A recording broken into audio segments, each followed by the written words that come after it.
В Ядрине юные последователи гибкого пути разыграли награды второго этапа Кубка Поволжской лиги дзюдо. За жаркими схватками на татами физкультурно-оздоровительного комплекса «Присурье» наблюдал наш спортивный корреспондент Вячеслав Ильин. Второй этап розыгрыша Кубка Поволжской лиги дзюдо собрал в Ядринском спорткомплексе «Присурье» более 100 спортсменов, как из городов и районов Чувашии, так и из соседних регионов.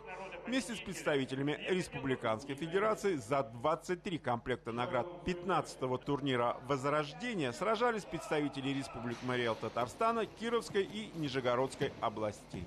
Лига дзюдо Поволжья – это новый вид проведения соревнований, когда кроме опыта соревновательного спортсмен получает опыт тренировочный, потому что второй день соревнований подразумевает обязательно тренировочные процессы всех спортсменов, что очень важно для спортсменов, которые занимаются в глубинке. Этот опыт для них жизненно необходим.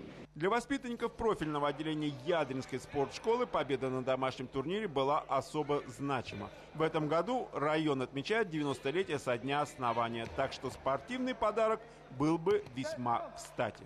В прошлом году занял третье место. Вот сегодня охота попробовать достичь больших усердий, чтобы занять конечно же, на первое место пойти. Антон Спиридонов, заявленный в весе до 55 килограммов, успешно провел 2 встречи. Однако в борьбе за выход в финал уступил будущему победителю чебоксарцу Кириллу Киргизову.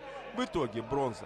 Всего же в активе воспитанников Александра Семенова 1 серебро и еще 3 бронзовые медали. Вклад ядринских дзюдоистов помог команде Чувашии по итогам турнира завоевать первое место. На втором месте нижегородская дружина, бронза у представителей Марий-Эл. Сегодня, глядя на молодых ребят, которые делают кто-то первые шаги в дзюдо, кто-то уже себя более уверенно чувствует, мы понимаем, что стержень, характер в наших ребятах есть. И все санкции, и все те барьеры, которые сегодня выстраивают нашей Российской Федерации, они преодолимы. Третий этап Кубка Поволжской лиги дзюдо среди юношей и юниоров пройдет в июне в Саратове, а завершится розыгрыш в августе стартами в Нижегородском Дзержинске.